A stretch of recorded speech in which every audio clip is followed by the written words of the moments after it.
What's up, everybody? Welcome back to Cooper Stuff. It has been a very long time. I'm so glad to be back with you. Today, the theme is this: Victorious. We have a new record out called Victorious. You may have heard of it. It's awesome. Anyway, I wanted to talk about what being victorious means, because we are living in a world right now where everybody is always talking about being strong, being brave, you're fearless. There'll never be a better you than you. Everything is awesome. That's from Lego Batman, I believe it is. Is it just from Lego? Lego movie. Lego movie. That's what Alex says. Not Lego Batman. But Lego Batman is pretty awesome. Point is this, is that we're living in a society right now where everybody is telling you that your whole life is going to be amazing. And guess what? That's a lie. It's not going to be. You are guaranteed to have a lot of problems in life, because life is really hard. The goal is not to get all the way through life without having problems. The goal is to get through your life being victorious through the problems. So I got to thinking, what could I talk about that would be the very best way to look at being victorious? Who are the most victorious people that I know in my whole life? And the people that came to my mind are people that have fought through cancer. We have had the privilege to meet lots of people with various things, with Make-A-Wish Foundation and different things like that, with people who have struggled with cancer and who have fought through it, and a lot of young people. And every time I meet them, I am really impressed with them. So I thought we should do a Cooper Stuff video. Maybe St. Jude would let us come down and visit, because I personally love St. Jude. It's something that my wife got me into. And as a really smart man, I've learned to listen to your wife because she's really smart. So I done it, and St. Jude is amazing. I called them. I said, will we be able to come down and interview and take a look around? And it is so cool. Can't wait to share it with you guys. So from here on, we're going to show you guys some sweet video. Hope you like it. Thanks for watching Coop Stuff. All right. What's up, Joel? Not much. Thank you guys for being here. Absolutely. So, this is your first time on Cooper Stuff, and first time our Skillet interview. Our first time being at St. Jude, which is super cool, something that me and Corey love and have supported for a couple of years. And, well, more than a couple, maybe about 8 years.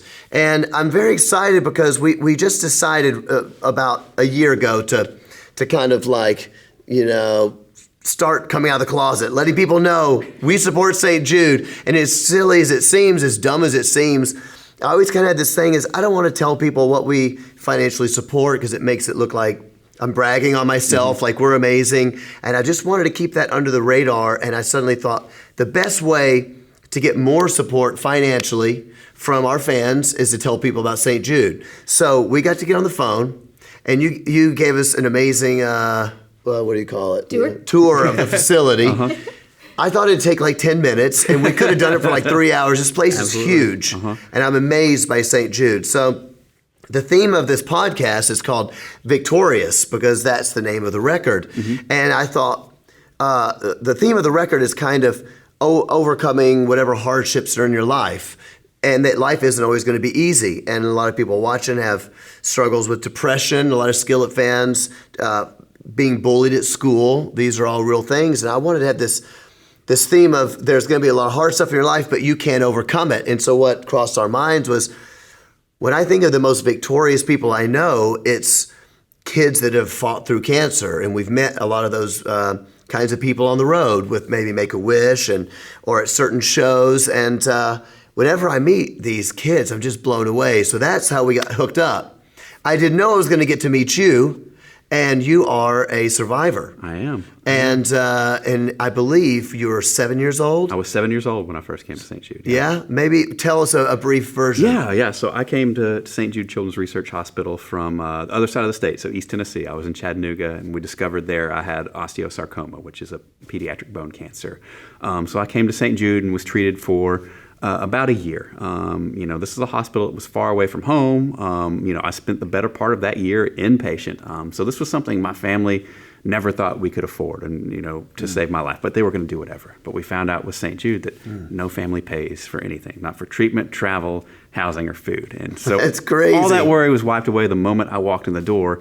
And not only that, St. Jude took the best care of me. During that year worth of treatment, even though I was really sick, I still got to do normal things. I still got to go to school. I still got to play sports when I was well enough. And as a result of my treatment, I had to have my right arm amputated just so I could fully heal and get rid of the cancer.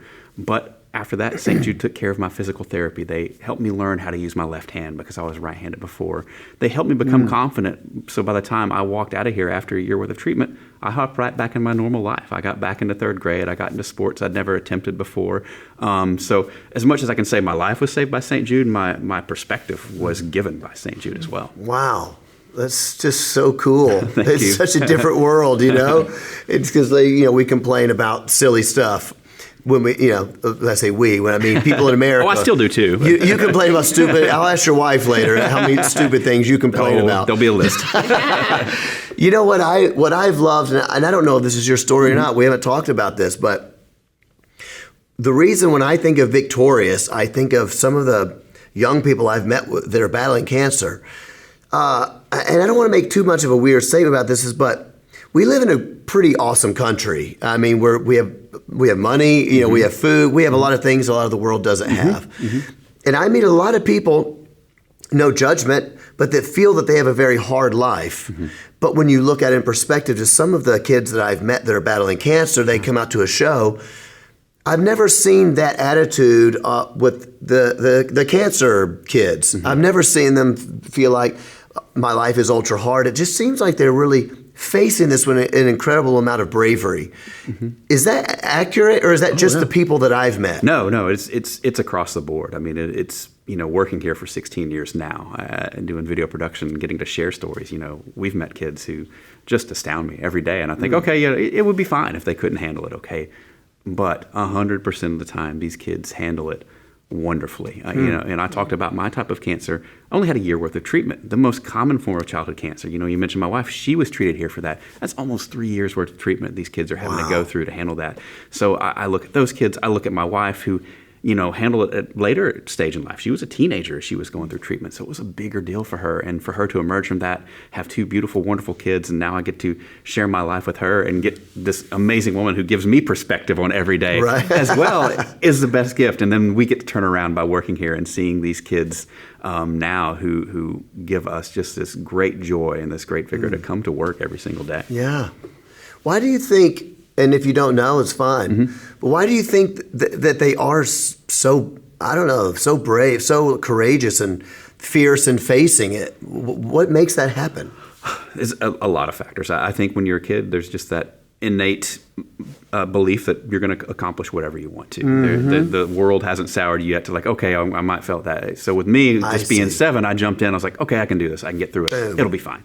For my wife, her being a little bit older, it was a little bit different perspective. She understood fully the gravity of the situation that was around her. But what helped her and helped her mom, helped my mom and dad, was that we were never alone in this. And that's what St. Jude does so well. That's what you guys do so well. I mean, walking around the hospital today, I know you saw a patient mom who recognized you and pulled you aside and said, hey, their kid's a big fan and got that picture. That means the world. I mean, it's just a simple thing, but for her to be able to take that picture back up to her kid and show them that, hey, Skillet was here today and we got to hang out for a minute, that's a big deal. And that goes into not being alone. That goes into, getting to lead as normal a life as possible and getting to do amazing things like meeting you guys on a day. So that is what all plays into it. The fact that kids are resilient and the fact that we're never alone on this journey here at St. Jude. That's so cool. So I have you here.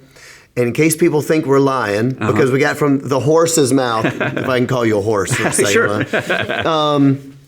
So people don't have to pay to come here. Correct. So I hear that when I first heard that on TV, I kind of thought there's probably a catch, because nothing comes for free. They're always like, hey, we're going to give you a so-and-so for free, and like for a salesman. And then they, I think I remember, do you remember when we were first married? And they're like, we want to sell you this. We're going to show you this vacuum cleaner. We're going to come and we're going to clean your house for free.